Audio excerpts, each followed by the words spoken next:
Não faz muito tempo as pessoas ficavam fascinadas com a beleza, fosse da natureza ou fosse a beleza humana. Quantas e quantas pessoas no passado passavam preciosos minutos, talvez até horas, contemplando o nascer do sol, ou o pôr do sol, ou apenas a paisagem do mar. Muitos de nós ficaríamos realmente embriagados de tanta beleza, porque existe muita beleza no mundo. É verdade que, com o advento de tantas tecnologias da informação, com tantos meios de comunicação, parece que se transformou em algo banal, que as pessoas deixassem de perceber o que está acontecendo neste momento. O aqui e o agora parece coisa do passado. Elas não querem registrar nem o pôr do sol, nem o nascer do sol. As pessoas agora querem filmar e fotografar e logo em seguida postar esse vídeo e essa imagem para suas redes sociais. Passou a ser mais importante registrar os momentos, gravar aqueles minutos que poderiam ser muito preciosos, do que vivê-los. Acontece que a vida não tem ensaios. A vida está sempre valendo. O tempo todo o palco da vida está montado e nós somos os atores. Registrar tudo o que está acontecendo no palco faz com que o ator esqueça qual é o seu papel e qual é a sua fala, porque ele tem uma preocupação de intermediar o que ele está vivendo e sentindo com aquilo que ele está registrando e gravando. Hoje nós temos acesso a tantas tecnologias, a tantos meios de comunicação, que parece um pesado paradoxo ver a grande solidão em que o espírito humano se encontra aprisionado.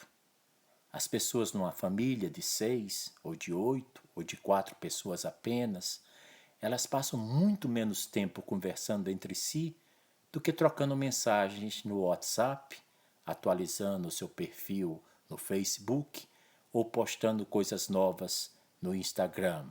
Isso sem falar no Twitter. Antigamente, as pessoas tinham tempo para refletir, para pensar, e as pessoas podiam, depois de muito pensar, registrar aquilo, escrever aquilo.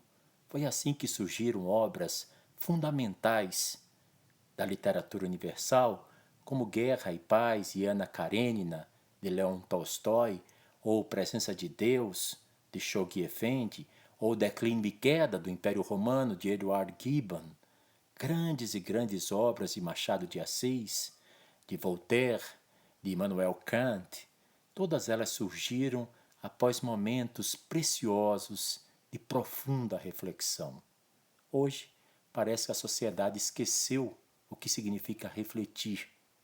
E esqueceu também daquele apelo feito por Sócrates. Ele dizia: uma vida que não é avaliada não merece ser vivida. Bahá'u'lláh, no século passado, dizia que nós deveríamos todos os dias nos avaliar para poder então pensar ser melhores. Mas agora, como as pessoas não têm mais uma preocupação em ser, mas sim em ter e em compartilhar as imagens que têm de si mesmas, as pessoas deixaram de se preocupar com a reflexão, é como se elas estivessem focadas em registrar, nem que seja o vazio de sua própria existência. Então, se ele vai comer, ele primeiro fotografa os pratos. Se ele vai sair, ele fotografa a roupa que está vestindo. Se ele encontra os amigos, ele começa a fotografar desde a calçada, a casa, o clube, o restaurante, o local público aonde ele vai.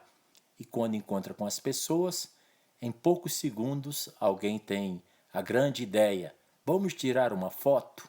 E então surgem 5, 6 smartphones. Nos anos 80, nós ríamos muito dizendo que sempre que um japonês viaja, ele tira centenas e centenas de fotos, porque os japoneses gostam de tirar fotos, afinal de contas, as grandes empresas de câmeras fotográficas, elas surgiram, se desenvolveram, se aperfeiçoaram no Japão. Então é natural que esse povo tão habilidoso, tão cheio de engenhosidade, pudesse gostar do hobby de fotografar. Mas hoje é como se 7 bilhões de seres humanos pudessem se transformar em 7 bilhões de japoneses, porque todos estão não apenas fotografando, mas também filmando e, mais do que isso, compartilhando imediatamente através dos terabytes para todas as partes do planeta. Se você vai a um casamento, às vezes você perde até a emoção de estar presenciando o casamento, porque você acha que é algo tão bonito que vai acontecer que você prepara o olho para fotografar, o olho para filmar. E ainda se dá o direito de ficar muito irritado se o cinegrafista ou fotógrafo oficial da cerimônia se colocar, vez ou outra, na sua frente. Então, nós estamos vivendo uma época de grandes incertezas. É como se houvesse uma preocupação maior com a imagem do que com o real, uma preocupação com o ilusório do que com o vivido. As pessoas hoje em dia poderiam se dividir em duas classes: aquelas que digitam as coisas no tablet ou no celular com os dedos indicadores, e aquelas outras que digitam com os polegares. As gerações mais novas usam o polegar e as mais antigas, como a minha, usam o indicador. Mas se você for fazer uma pesquisa, você vai descobrir que na maioria das vezes, na vida real, aquela mesma adolescente que passa tantas mensagens ao longo do dia é na realidade uma pessoa solitária, que vive com ansiedade, ou que gostaria de estar vivendo aquilo que as suas amigas lhe passam por imagens. Então nós estamos vivendo uma contradição paralisante. Temos todo o acesso possível, como nunca antes na história humana, aos meios de comunicação mais avançados. E ao mesmo tempo, somos presos da mais profunda e dolorosa solidão. Existe algo dentro da gente que aspira a ser conhecido. Existe algo profundo que precisa da nossa atenção.